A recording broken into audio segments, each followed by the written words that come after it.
अब देखिए, अब फर्स्ट पेपर के अंदर क्या क्या पार्ट आते हैं, पहले अपन ये देख लेते हैं।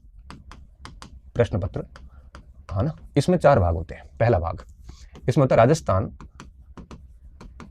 का सामान्य ज्ञान। अब देखो, राजस्थान का जो सामान्य ज्ञान है इसमें 4 भाग है। इसमें राजस्थान का भूगोल पूरा आता है, टॉपिक आप देख लेना। राजस्थान की राज व्यवस्था कंप्लीट आती है। राजस्थान का इतिहास और संस्कृति कंप्लीट आता है। कंप्लीट मतलब ये कोई एक आधा पार्ट इधर उधर हो सकता है, बाकी पूरा आता है। ठीक है, ये 3 भाग होते हैं। अब संस्कृति को अब अलग करके भी हम देख सकते हैं। तो अब इसमें से जो राजस्थान का सामान्य ज्ञान है ये कुल आता है आपके 80 अंकों का। कितने अंक आते हैं? 80 अंक। 80 अंक का मतलब है 40 प्रश्न। ठीक है, अब इसमें से आपके प्रश्न आते हैं 40। ठीक है, अब देखो 80 अंक आते हैं, इसमें से मोटा मोटा ये माना जाता है कि इतिहास संस्कृति यहाँ से जो है वो आपके 20 प्रश्न रहते हैं, 10 प्रश्न राज व्यवस्था के, 10 भूगोल के। मोटा मोटा ये रहता है ना। हालांकि ये चेंज भी हो जाता है कई बार, और 20 प्रश्न यहाँ रहते हैं। तो ये आपके 80 अंक का ये हो जाता है। अब इस 80 अंक के साथ में जो दूसरा भाग है वो आता है राजस्थान के समसामयिक का। केवल राजस्थान की समसामयिक आती है, करंट अफेयर, बाकी कोई भाग नहीं आता इसमें। भारत का समसामयिकी, भारत का करंट अफेयर बिल्कुल नहीं आता। राजस्थान की समसामयिक आती है और ये 20 अंकों की होती है। कितने? 20 अंक की होती है। तो 20 अंक की है मतलब 10 प्रश्न ये हो जाते हैं। ठीक है, तब आप सोचिए कि 40 और 10, 100 में से 50 प्रश्न किसके हैं? राजस्थान की जीके का वेटेज है। ठीक है, 100 में से 50 प्रश्न। मैं इनकी पैटर्न समझा रहा हूँ, फिर आपको इनकी किताबें बता दूंगा। ठीक है, दूसरा आता है आपके राजस्थान का सामान्य ज्ञान के बाद में मनोविज्ञान। मनोविज्ञान आता है 40 अंकों का। कितना आता है? 40 अंकों का आता है, अर्थात 20 प्रश्न आते हैं। ये थोड़ा बहुत ऊपर नीचे हो जाए तो आप माफ करना, क्योंकि कई बार हम गलती कर देते हैं। तो वैसे भी 50 और 20 70 प्रश्न हो गए, और अंक कितने हो गए? 80 और 20 100 और 40 140 अंक हो गए। अब तीसरा जो पैटर्न भाग है वो है विश्व व भारत का जनरल स्टडी। विश्व व भारत का जनरल स्टडी। भारत का मैं सामान्य तौर पे जीके लिख रहा हूँ। इसमें 3 भाग होते हैं। भारत की राज व्यवस्था, अब इसमें राजस्थान नहीं आएगा, इसमें केवल भारत और विश्व का रहता है। भारत की राज व्यवस्था, भारत की अर्थव्यवस्था,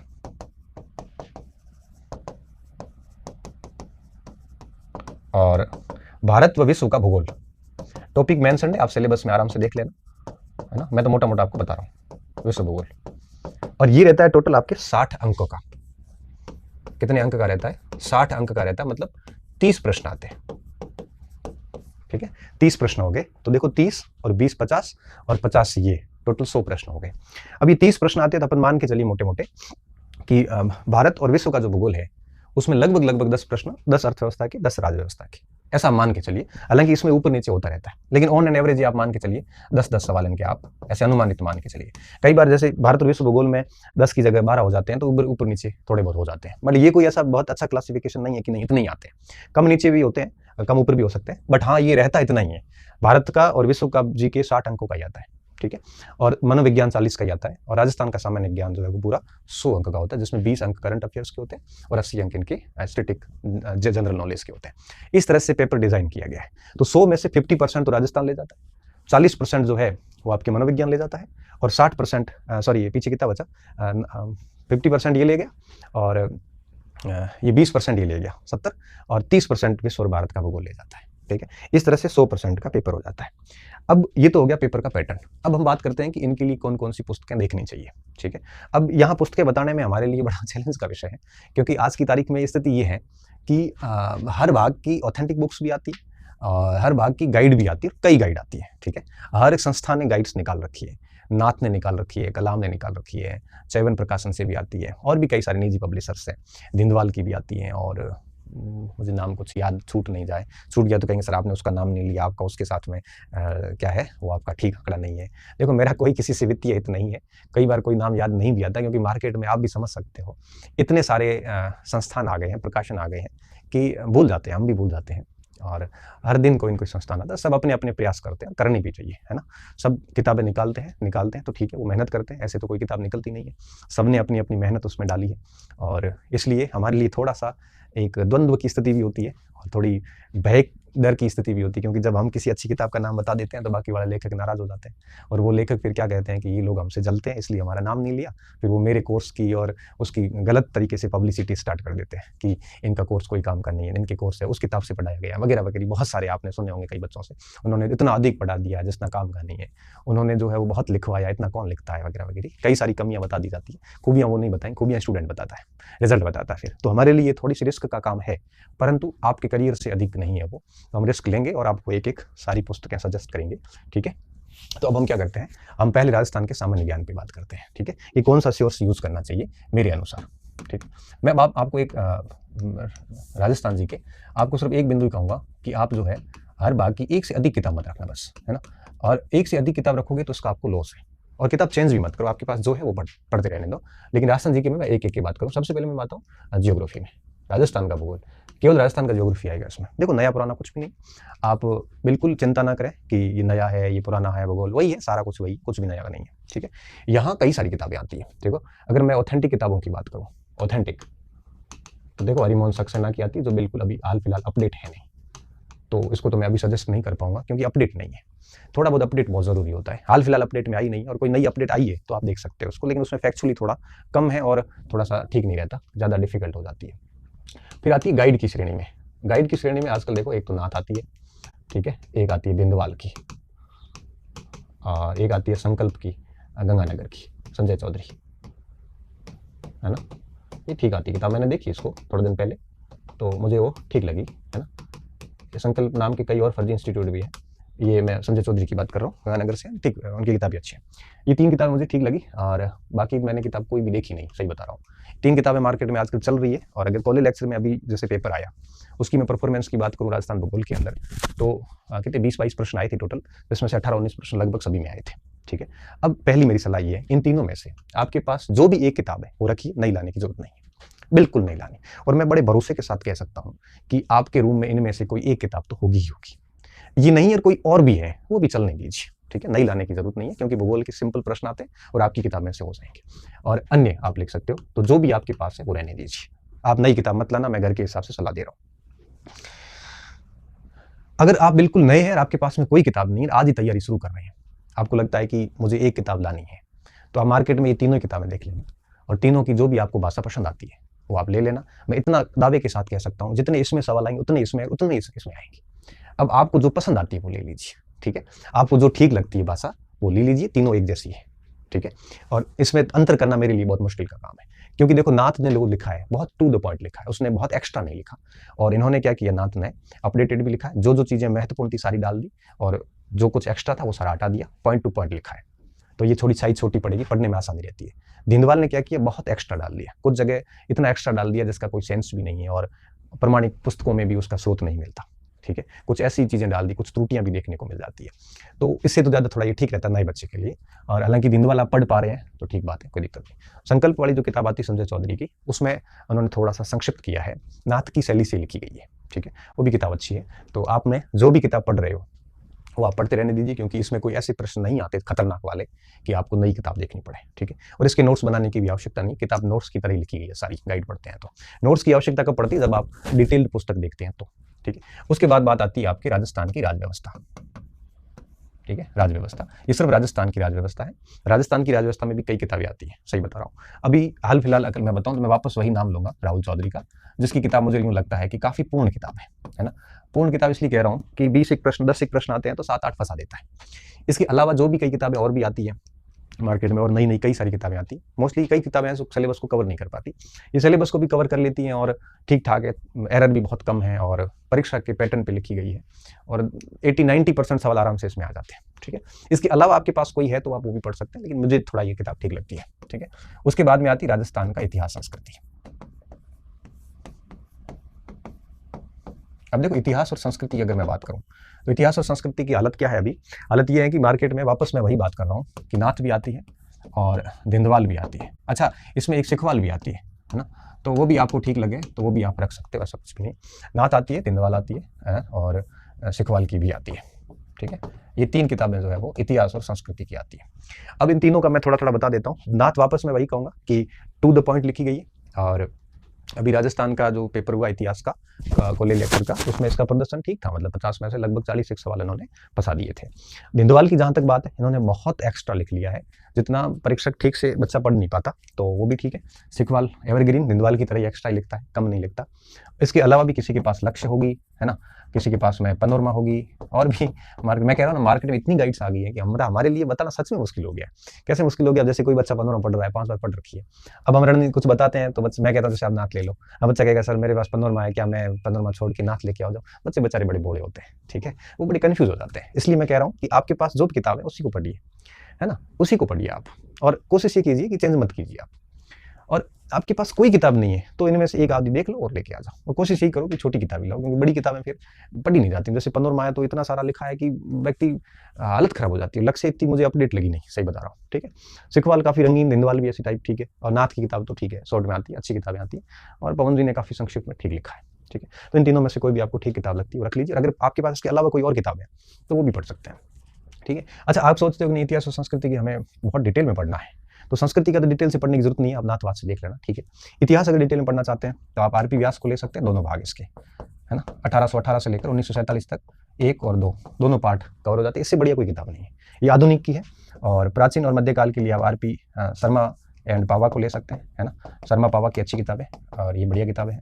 बाकी तो राघवेंद्र मोहन नीरज और जय सिंह नीरज वगैरह, हुकुमचंद जैन, बहुत सारी किताबें आती है। ये डिटेल है, और इसमें क्या है, ये सब आपके जब बहुत तैयार हो तब आप ये पढ़ सकते हो, और आपको लगता है कि बहुत टाइम है तब आप पढ़ सकते हो, है ना, कम टाइम के लिए गाइड से ठीक रहती है वैसे। और तो धिंदवाल देख सकते हैं आप इसमें, इतिहास में सिखवाल भी देख सकते हैं, आपके पास जो भी किताबें आप देख सकते हैं। राजव्यवस्था में राहुल चौधरी का बता दिया है, और जियोग्राफी में मैंने आपको बता दिया है। इतिहास संस्कृति की बात हो गई, ठीक है। खूब टाइम है, आपने इतिहास अच्छा खासा है तो आप इसको पढ़िए, मैं तो कहता हूँ ये ऑथेंटिक किताब है। इतिहास संस्कृति के सवाल भी काफी अच्छे आते हैं, तो ठीक पढ़ोगे तो ठीक नंबर भी आ जाएंगे। बट ऐसा भी नहीं है कि आप केवल आप इस पे काम करो और बाकी का पोर्शन छूट जाए, ये गलती भी नहीं करिए आप, ठीक है। उसके बाद आती बात समसामयिक की। अब देखो, समसामयिक का मामला कुछ यूं है कि राजस्थान का याता केवल, और मुझे लगता है मुंबल है या लक्ष्य है ना, इसमें आप है वो मंथली पढ़ सकते हो, छोटे छोटे अखबार भी पढ़ते रहे तो आराम से हो जाता है, ठीक है। तो ये राजस्थान के पैटर्न में भूगोल, राजव्यवस्था, इतिहास के समसामयिक 100 नंबर का इसमें आ जाता है। और इसके अभ्यास के लिए आपको दिशा की किताबें अच्छी आती है, अभ्यास इससे भी कर लीजिए। नाथ की किताबें भी अभ्यास के लिए आज करा रही है, उससे भी आप अभ्यास कर सकते हैं। और भी कोई आती होगी आपकी दृष्टिकोण में होगी, मुझे याद नहीं आ रही, तो वो भी ठीक किताब है। अभ्यास में तो आप सारी किताबें लेके आइए, मैं तो ये कहता हूँ। एक का अभ्यास करने के बाद दूसरी उठा के फिर उससे अभ्यास कीजिए, तीसरी से अभ्यास कीजिए। अभ्यास तो जितना अधिक करोगे ना उतना फायदेमंद है, नुकसान वाली बात नहीं है, ठीक है। ये देख सकते हैं। अगर आप कह रहे हो कि हमारे पास किसी कोचिंग के नोट्स हैं, तो ठीक है, आप नोट्स पढ़ लीजिए और देख लीजिए, एक बार किताब को भी साथ में देख लीजिए। अगर आपको लगता है कि नोट्स में सफिशिएंट है तो किताबों की जरूरत नहीं रहेगी। अगर आपको लगता है कि नहीं, नोट्स सफिशिएंट नहीं पढ़ रहे हैं, पुराने प्रश्न भी कवर ठीक से नहीं हो रहे हैं, तो आप किताब भी ले लीजिए। यहाँ आपको अपना थोड़ा सा विवेक यूज करना पड़ेगा, क्योंकि नोट्स का मुझे नहीं पता ना कि किस संस्थान में कैसा पढ़ाया गया है। अब ये नोट्स हमने देखे नहीं है, अब मुझे नहीं पता ना किस संस्थान ने किस लेवल का पढ़ाया है। मैं ऐसे तो कहीं भी कह ही नहीं सकता कि नोट सफिशिएंट है। वो संस्थान और शिक्षक पर डिपेंड करता है किस शिक्षक के लिखवाए हुए नोट्स हैं। अगर शिक्षक परफेक्ट है, उसका ट्रैक रिकॉर्ड शानदार है, तो ठीक है, नोट्स पे रहिए आप। मैं मेरी गारंटी ले सकता हूँ, सबकी तो नहीं ले सकता, ठीक है। वो आप देख लेना, पुराने पेपर्स देख लीजिए, और पुराने पेपर में अगर आपको 80-90% सवाल नोट्स से मिल रहे हैं तो ठीक है, नोट्स पढ़ते रहिए। अच्छा, खुद नहीं बनाए नोट्स तो और भी बेस्ट है, फिर तो आपको किताब की भी आवश्यकता नहीं। अब मार्केट से कहीं उठा के ले आते हैं, खरीद के ले आते हैं, तो फिर आप एक बार चेक कर लेना कि पुराने पेपर्स को कवर करने। नोट्स खाली इतिहास संस्कृति के काम कर सकते हैं, बाकी राजव्यवस्था की तो आपको किताबी पढ़नी पड़ेगी, और ज्योग्राफी में भी किताबी पढ़नी पड़ेगी। ज्योग्राफी के नोट्स वगैरह काम किस लिए नहीं होते, ज़्यादा अपडेट समय समय पर मांगते हैं, अपडेट संस्थान जितना कर नहीं पाती, क्योंकि पुराने नोट्स चल रहे होते हैं। कोई गलती है तो भी ठीक नहीं होती, क्योंकि एक बार नोट्स मार्केट में निकल गया फिर वो सर्कुलेट होता रहता है। मास्टर तो सही भी करवा देता है, लेकिन वो नोट्स में कैसे सही हो पाएगा, ठीक है। तो ये थोड़ा सा आप देख लेना। तो फर्स्ट पेपर में ये सब ठीक है, आप एक एक पार्ट को बढ़िया तैयार कर सकते हैं, ठीक है। राजस्थान जीके पे ज़्यादा जोर दीजिए, क्योंकि यहाँ पे 100 प्रश्न आएंगे, 200 अंक है टोटल, 100 प्रश्न नहीं, 100 अंक, 50 प्रश्न आएंगे 100 में से। इन 50 प्रश्न पे खूब काम कीजिए, ताकि यहाँ से प्रश्न गलत होने के चांसेस ना रहें। और ये ऐसा भाग है जिसको आपने पहले भी पढ़ रखा होता है, तो उसको और शार्प करने की आवश्यकता है। अब देखो, राजस्थान जीके में ये सब पढ़ लेने के बाद में फिर बात आती है मनोविज्ञान की। मनोविज्ञान में 2 किताबें आजकल ठीक चलती हैं, एक वंदना जादौन की चलती है ना, और एक अपने धीर जी की चलती है। तो दोनों किताबें ठीक है। थोड़ा सा फर्क क्या है, वंदना जादौन ने बहुत ही सिंपल लैंग्वेज में लिखा है और काफ़ी अच्छी प्रैक्टिस है नीचे, और ग्रेड 2 में पेपर इतने कठिन आते नहीं है ना। तो बहुत बिगिनर्स बच्चा है, कोई बहुत नया स्टूडेंट है, तो उसके लिए वंदना जादौन ठीक रहती है, और वो अच्छे से समझ के पढ़ भी सकता है, और आराम से 20 में से 17-18 सवाल, 15-16 आराम से कर सकता है। जहाँ तक धीर सिंह जी की बात है, हमारे मित्र हैं काफ़ी अच्छे, और इनकी जो बुक्स है उसमें थोड़ा ये है कि उन्होंने बहुत डिटेल से लिखा है। बहुत डिटेल का मतलब ये है कि नया बच्चा एक बार हाथ निकाल लेता है कई बार कि नहीं हो पाएगा। आपका मनोविज्ञान अच्छा है, आपने वंदना जादन वगैरह को पढ़ रखा, तो आप इनको पढ़ सकते हैं। आपने रीट वीट की अच्छे से तैयारी करी तो भी पढ़ सकते हैं। हाँ, अगर आपने इनको 2-3 बार पढ़ रखा है ऑलरेडी, तो फिर मुझे लगता है कि इनकी जरूरत नहीं है वंदना जादन की, आप इस पर चले रहिए। इसके अलावा भी आजकल एक सिखवाल की किताब भी आती है, ये भी बिगिनर्स के लिए अच्छी किताब है, इससे भी आप शुरू कर सकते हैं, है ना। बाकी देखो, मनोविज्ञान में किताब से ज़्यादा महत्वपूर्ण होता है आपका बुद्धि, तर्क, विवेक, आप उसको किस तरह से यूज़ करते हैं, ठीक है। अब मैं बताऊँ, मैंने मनोविज्ञान वंदना जादन से पढ़ा था, फर्स्ट ग्रेड में भी, सेकंड ग्रेड में भी, HM में भी, तीनों में मेरा सिलेक्शन हुआ। और तीनों में मेरे मनोविज्ञान की मैं बात बताता हूँ, फर्स्ट ग्रेड की, सेकंड ग्रेड के अंदर मेरे 20 में से 20 सही हुई, और सेकंड ग्रेड के अंदर, फर्स्ट ग्रेड की मैं बात करूँ तो मुझे ठीक से याद नहीं, लेकिन 20 में से 14-15 आराम से थे कट कटा के, हालांकि मैंने उस समय इतना अच्छा पढ़ा नहीं था। और HM में भी मेरे है वो लगभग 30 के आसपास सवाल सही हुए थे, उस समय शायद 40 एक प्रश्न आए थे, जहाँ तक मुझे याद है। तो ठीक था, मैंने वही पढ़ा था उस समय तक। और फिर दीप सिंह जी ने लिखा था, उसमें बहुत डिटेल से लिखा था। तो आपके पास में इनमें से कोई और भी किताब हो तो वही रखें, उसी को बार बार पढ़ते रहें। अब बिल्कुल फ्रेशर है नहीं आपके पास, तो इन दोनों में से कोई ले सकते हैं, कोचिंग भी कर सकते हैं, है ना, ताकि मनोविज्ञान में आपकी थोड़ी समझ बढ़ जाती है। और मनोविज्ञान में ज़्यादा क्लासेस भी नहीं होती, 50-60 क्लासेस होती है, आप टीचर को समझ के फिर किताब पढ़ लोगे तो और भी बेहतर हो सकता है, ठीक है। उसके बाद में दूसरे नंबर पर आता है आपके भारत व विश्व। अब क्या सभी भाग की अगर किताबें बता दें तो बच्चे के सर इतना किताबें बता दी हमको, IAS RAS थोड़ी बनना है। अब आपके सामने ये सिलेबस, IAS RAS बनना भी इन्हीं में से बनते हैं, क्योंकि यही सब सिलेबस उनका है, ठीक है। उनके लेवल थोड़े अलग होते हैं और हमारा सेकंड ग्रेड वगैरह का लेवल थोड़ा सा सामान्य होता है, ठीक है। अब देखो, इसमें भारत की राजव्यवस्था है, पूरी राजव्यवस्था में आपके पास में अगर लक्ष्मीकांत पढ़ रहे हैं तो बढ़िया किताब है, हालांकि तथ्य कम है, लेकिन थोड़ी सी अच्छी किताब, समझ अच्छी विकसित होती है। कईयों के पास में बौद्धिक प्रकाशन, जैसे अपन वाणी प्रकाशन भी कहते हैं, वो किताब है, तो वो भी ठीक है, उससे भी आप पढ़ सकते हो। लेकिन उसमें कुछ टॉपिक रह जाएंगे, जैसे फॉरेन पॉलिसी है या भारत व UNO है, ऐसे कुछ टॉपिक है जो इन किताबों में जनरली नहीं मिलते, है ना, विदेश नीति के टॉपिक नहीं मिलते, तो उसको आप अलग से पढ़ सकते हैं। करंट अफेयर के एंगल से भी देख सकते हो, या फिर राजनीति विज्ञान भारत या विश्व की कोई गाइड ले लो आप, ठीक है। गाइड से आप वो टॉपिक देखो जो आपको ऑथेंटिक किताब से नहीं मिले हैं, तो फिर उस गाइड से वो छोटे छोटे टॉपिक हो जाते हैं, ठीक है। तो राजव्यवस्था में ये खूब है। उसके बाद में भारत आती है विश्व का भूगोल। विश्व का भूगोल अलग से किताब लाने की जरूरत रहेगी आपको गाइड की, क्योंकि विश्व भूगोल में अलग अलग टॉपिक है। जैसे एक पवन तंत्र है तो वायुमंडल के पाठ में मिलता है, महाद्वीप और महासागरों की विशेषताएं हैं वो आपको मिलती है जाके क्षेत्रीय भूगोल में। एक है आपकी जनसंख्या का वितरण, प्रवास, है ना, तो वो मिलता है आपको जनसंख्या भूगोल में। तो एक आता है वैश्वीकरण के प्रभाव, वो मिलता है आपको आर्थिक भूगोल में। तो 4 अलग अलग भूगोल है, अलग अलग किताबें आप ला नहीं सकते। सबसे बेस्ट काम है विश्व भूगोल के लिए, आप कोई भी मार्केट से गाइड ले लेना, किताब मत देखना आप, ठीक है। गाइड में आपको जो भी मार्केट से गाइड मिलती है नाथ वगैरह की, वो लेके पढ़ लेना विश्व भूगोल के लिए, और नाथ वाली ठीक गाइड है वैसे। उसके बाद आता है भारत का भूगोल। भारत का भूगोल आप कहीं से भी देख सकते हैं, है ना, उसके लिए आपको अलग से किताब लाने की जरूरत नहीं है, क्योंकि ये विश्व भूगोल की गाइड लाओगे इसमें भारत का भूगोल भी साथ में आ जाएगा। तो ये आप दोनों इससे देख सकते हो, या फिर 11वीं क्लास की किताब आती है भारत का भौतिक पर्यावरण, वो भी देख सकते हो, है ना। और इसके अलावा आपकी बहुत सारी और भी किताबें आती बड़ी बड़ी, लेकिन 4-5 सवाल के लिए बहुत बड़ी किताब देखना मुझे लगता है कि इतना फ्रूटफुल नहीं रहेगा, ठीक है। और एक आता है अर्थव्यवस्था। अर्थव्यवस्था आती है केवल भारत की, और इसमें भारतीय सेवा क्षेत्र, उद्योग क्षेत्र, कृषि क्षेत्र का योगदान वगैरह है। तो इसके आंकड़े अभी आपको पढ़ने की जरूरत नहीं है, जब आपकी भर्ती परीक्षा नजदीक आ जाए ना, 3-1 महीने पहले, उस समय आप आर्थिक समीक्षा जो आएगी भारत की, जो आर्थिक समीक्षा आएगी, है ना, जो लेटेस्ट होगी उस समय भारत की, है ना, ध्यान रखना। भारत सरकार बजट मंत्रालय बजट में से पहले ठीक जारी होती है, उसके स्टार्टिंग के 3 टॉपिक पढ़ लो, एक कृषि वाला, एक सेवा वाला, एक उद्योग वाला, और उसके सिंपल नोट्स बना दो। कोई गाइड नहीं पढ़नी है, अभी नहीं पढ़ना, और ये कब, जब परीक्षा उससे 2-3-4 महीने पहले, क्योंकि अभी आप नोट्स बनाओगे परीक्षा लेट हो गई तो ये सारा सारा आउटडेटेड हो जाएगा। तो बेहतर ये होगा कि उसमें पढ़ लेना। हो सकता है उस समय कोई कोचिंग सेंटर ये ऐसे कोई जीस्ट निकाल दें तो आपको फायदा हो जाएगा। तो इसको तो अभी आप रहने दो, इसको तो आप आर्थिक समीक्षा आने के बाद ही पढ़ना। विश्व और भारत का भूगोल, इसके विश्व भूगोल के तो बेस्ट होगा कि आप शॉर्ट नोट्स वगैरह बना दो, तो एक किताब में पूरा का पूरा आ जाएगा, कॉपी में आ जाएगा, ठीक है। राजव्यवस्था को कंटिन्यू पढ़ते रहिए और मनोविज्ञान को कंटिन्यू पढ़ते रहिए, और बाकी पूरा ध्यान आपको राजस्थान जीके पे देना है। अब इसको कैसे फॉर्मेट कर सकते हो आप सुबह से शाम तक, तो जैसे आपको क्या करना होता है, आप डेली 1-2 घंटे राजस्थान जीके को दो, और कोशिश ये करो 1 आधा घंटा दो। और अगर आपका बहुत अच्छा है राजस्थान जीके, तो आप पहले इसको निपटा दो, 1-2 घंटे इसको दे दो डेली, ठीक है। पहले आप है वो विश्व का भूगोल कर लो, फिर भारत का भूगोल कर लो, फिर राजव्यवस्था देख लो। उसके बाद रैंडम आप है वो ये पूरा होता है, फिर राजस्थान देखो, राजस्थान पूरा होता है तब इसको देखो, ठीक है। और 1-2 घंटे इसको दे दो, 1-2 घंटे आप 1 घंटा डेली मनोविज्ञान को दे दो। तो कम से कम आप अगर रेगुलर 3 से 4 घंटे इस पेपर को देते हैं तो ये पेपर बहुत शानदार हो जाएगा। 3-4 घंटे में क्या करना है, 1 घंटा तो दे दो आप मनोविज्ञान को, 1-1.5 घंटा, ठीक है, डेली। और 1-1.5 घंटा आप जीके को दे दो। जीके में आप शुरुआत कर लो, जो पोर्शन आपका सबसे कमजोर है वहां से शुरुआत कर लो। जीके में अभी आप खाली अर्थव्यवस्था को छोड़ दो, बाकी जैसे विश्व भूगोल पहले तैयार कर लो, ज़्यादा पेज नहीं होते, फिर भारत का भूगोल देख लो, राज्य देख लो, है ना। इस तरह से रैंडम एक एक को देखो, एक ये कर रहे हो, ये पूरा होने के बाद दूसरा पोर्शन करना। इस तरह से 1-1.5 घंटे आप डेली जीके देख सकते हो और 1 आधा घंटा मनोविज्ञान देख सकते हो। मनोविज्ञान आपकी बहुत अच्छी है तो पूरा टाइम आप जीके को भी दे सकते हैं। ये आपके ऊपर है कि आपका मजबूत पक्ष कौन सा है, कमजोर पक्ष कौन सा है, उस हिसाब से आप इसको देखना है। ये जो मटेरियल मैंने बताया ये एक सामान्य मटेरियल है, आप अपने स्तर पर भी तय कर सकते हो। और मैं हमेशा कहता हूँ कि परीक्षा पास करने के लिए मटेरियल इतना जरूरी नहीं होता जितना व्यक्ति की पढ़ने के तरीके डिपेंड करते हैं। एक स्टूडेंट की जो समर्पण है अपने टारगेट के प्रति वो डिपेंड करता है, एक स्टूडेंट का अपने कंटेंट पे भरोसा है वो डिपेंड करता है, एक उसकी नियमितता डिपेंड करती है और उसकी रणनीति डिपेंड करती है। मैटर डिपेंड नहीं करता, क्योंकि यही मैटर पढ़ के पहली रैंक भी आती है, यही मैटर पढ़ के बच्चे फेल भी होते हैं।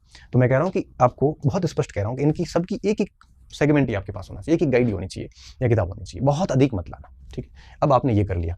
ठीक है, तो ये मैंने आज के सोर्स बता दिए फर्स्ट पेपर के और ये भी बता दिया। अब बात आती है टेस्ट सीरीज अभ्यास की, ऑनलाइन ऑफलाइन पर बाद में बात करते हैं। अब जैसे ही आपका अच्छा इसके अभ्यास की मैं बात करूँ ना, तो इनके अभ्यास की अलग से किताबें नहीं आती। वंदना जादव ने इनकी अलग से एक साइकोलॉजी की किताब आती है, उससे अभ्यास कर लेना। और इनका अलग से तो कुछ नहीं आता, इसको आप बार बार पढ़ते रहिए, या कोई टेस्ट सीरीज होती है टेस्ट सीरीज ज्वाइन कर लीजिए। तो कोई एक बार कोर्स हो जाने के बाद में टेस्ट सीरीज ज्वाइन होगी तो ज़्यादा बेहतर रहेगा। ठीक है, तो इस हिसाब से आप टेस्ट सीरीज कर लेना, अभ्यास ऐसे हो जाएगा। अब टेस्ट सीरीज और अभ्यास की बात हो गई, तो अब बात आती है लास्ट में कि ऑफलाइन या ऑनलाइन का क्या करें। देखो, अगर मैं आपको बता देता हूँ कि ऑनलाइन हो चाहे ऑफलाइन हो, या ऑनलाइन ऑफलाइन की जगह कोचिंग लिख लेता हूँ, कोचिंग हो चाहे सेल्फ हो या बुक से हो, दोनों में जो नेसेसरी चीज होती है वो होती है सेल्फ स्टडी। अगर ये नहीं है ना तो कुछ भी नहीं होगा। आपने ऑनलाइन कोचिंग कर ली, आपके पास सारा ऑनलाइन कोचिंग का मटेरियल है, ऑनलाइन या ऑफलाइन जो भी आपने ली, लेकिन आप घर आके सेल्फ स्टडी नहीं कर रहे हैं तो परिणाम नहीं निकलेगा। भले आप कोचिंग 50,000 रुपये देके आ जाओ, आपके पास सारी बुक्स थी लेकिन आपने सेल्फ स्टडी नहीं की तो भी सिलेक्शन नहीं होगा। मैं कह रहा हूँ कि चाहे ये करो चाहे ये करो, लेकिन ये जरूर करो, ये बहुत ज़्यादा जरूरी है। ठीक है, तो पहली चीज़ तो आपको मस्तिष्क में बिठानी है कि सेल्फ स्टडी करनी है। अब आपकी अगर नियमितता नहीं बन पा रही है, आप कोशिश कर रहे हैं लेकिन नहीं बन पा रही है, और आपका पहला पेपर अत्यंत कमजोर है, सेट भी नहीं हो रहा किताबों से, तब आप कोचिंग कर सकते हैं। अगर आपको लगता है कि मैं किताबों से ठीक कर रहा हूँ और मुझे अच्छे से समझ में आ रहा है, रेगुलरिटी बनी हुई है, तो कोचिंग की कहीं आवश्यकता नहीं है। क्योंकि देखो, सिलेक्शन बिना कोचिंग के भी होते हैं और सिलेक्शन कोचिंग के अंदर भी होते हैं, ये दोनों ही बातें प्रमाणिक, बट सिलेक्शन होता है सिर्फ और सिर्फ सेल्फ स्टडी के कारण है।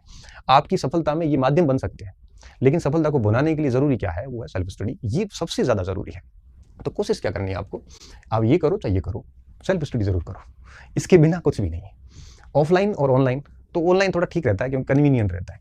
ऑनलाइन कन्वीनियंट इसलिए रहता है कि जैसे मैं बता रहा हूँ इतिहास की बात करूँ, तो जैसे मैंने राजस्थान की सभ्यताएं हैं 5 है हमारे कोर्स में, उसको पढ़ाऊंगा तो मेरे 20 दिन लगते हैं या 15-18 क्लासें आराम से लगती है। अब वही बच्चा अगर घर पे करेगा ना तो 3 दिन में वो 5-5 क्लासेस के हिसाब से वो निपटा देगा उसको। तो 18 दिन लगते हैं ऑफलाइन, वहाँ 3 दिन में वो काम कर लेता है। कंटेंट सेम होता है, इवन ऑनलाइन में अधिक होता है। फिर उसका आने जाने का जो डेली का जो टाइमिंग बर्बादी होती है वो भी बच जाती है। किसी भी अच्छी ऐसी लाइब्रेरी में बैठ के टैबलेट लगा के, क्योंकि जो कोचिंग ऑफलाइन की फीस देते हो उससे आप टैबलेट खरीद लो और ऑनलाइन कोर्स लेके, ऑनलाइन कोर्स सस्ते आते हैं, आप उसमें से जो सेगमेंट आपका कमजोर है उसको आप तैयार कर सकते हो, सेलेक्टिव कर सकते हो। पूरा कोचिंग की वजह सेलेक्टिव कोचिंग ज़्यादा अच्छी होती है। ऐसा मत सोचिए कि 2,000 एक्स्ट्रा लग जाते हैं, ऐसा कुछ भी नहीं है, क्योंकि कई बार कोचिंग सेगमेंट नहीं देते, पूरा बैच ही देते हैं, क्योंकि कोचिंग को भी इससे लॉस होता है अगर सेगमेंट देते हैं। तो पूरा बैच ले लो, उसमें से जो आपके काम के वो पढ़ लो और उसके नोट्स बना दो, अभ्यास करिए, तो किताब उस पोर्शन की किताब की जरूरत नहीं रहती फिर। ठीक है, तो आपके ऊपर है, अगर आपकी नियमितता वगैरह नहीं बन पाती तो कोचिंग कर लीजिए। और अगर आप पहले से अच्छे धुरंधर हैं, पढ़े लिखे हैं, आपको सिलेबस पे अच्छी पकड़ भी है, तो कोचिंग की जरूरत नहीं, फिर आप बुक्स को तराशिए बार बार और अभ्यास के लिए टेस्ट सीरीज वगैरह ज्वाइन कर लीजिए।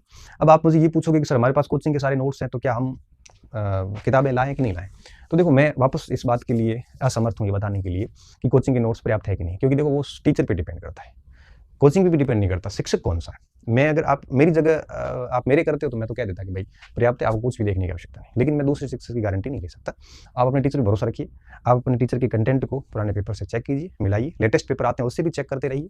कोई बहुत 5% 10% सवाल बाज आते हैं तो कोई दिक्कत नहीं है, 50-60% ही आ रहे हो राजस्थान वगैरह जीके में वगैरह में, तो फिर दिक्कत वाली बात होती है। तब आप है वो कुछ नोट्स के साथ में एक एक किताब ही रख लीजिए, फिर जो नई बात आती है नोट्स में ऐड करते रहो और नोट्स को थोड़ा सा वैल्यू एडिशन दे दो। ठीक है, नोट्स के साथ में एक किताब रख लो जीके वगैरह की। और अब नोट्स के साथ में आपने जब किताब रखी और आपको लगा कि यार नोट्स में बहुत अच्छा लिखा हुआ, किताब में उतना ही नहीं, तो फिर किताब पे टाइम खराब मत करो, किताब को साइड में कर दो। और अगर आपको किताब में कोई एक बिंदु एक्स्ट्रा मिल गया तो आप अपने नोट्स में ऐड कर दो और किताबों को फिर साइड में कर दो। लास्ट में पढ़ना नोट्स को ही है, क्योंकि आपने नोट्स बना लिए तो फिर नोट्स को ही पढ़िए, नोट्स नहीं बनाए किताबों में पढ़े तो फिर किताबें बार बार पढ़ते रहिए, है ना। तो कुछ सेगमेंट के नोट्स होते हैं ना, तो लास्ट में रिवीजन में बड़ा आसान हो जाता है। अगर आप इस तरह से डेली 2-3-4 घंटे 3-4 घंटे इस फर्स्ट पेपर को देंगे ना, तो इस 150 में से बड़े आराम से बच्चे 120-130 नंबर कर लेते हैं। ठीक है, और इससे अधिक ही करते हैं। तो ये फर्स्ट पेपर का था, मेरी तरफ से मैंने ऑलमोस्ट सारी चीज़ें बता दी। अगर आप इस मेरे कंटेंट से या मेरी बातों से सहमत नहीं है तो आप वीडियो को इग्नोर करना और आप अपनी रणनीति पे चलते रहना, और अगर आपको मेरी बातें ठीक लगती है तो उसको फॉलो कर लेना। डेफिनेटली आप निराश नहीं होंगे, क्योंकि मैं उसी परीक्षा की बात करता हूँ जो मैंने पास की है, और बहुत ही बिना लाग लपेट के, बिना किसी आर्थिक हितों के क्लियर बात करता हूँ। आपको जो भी ठीक लगती है आप उसको अपना सकते हैं। ठीक है, बहुत बहुत धन्यवाद विद्यार्थियों, अच्छे रहिए, मस्त रहिए और पढ़ते रहिए।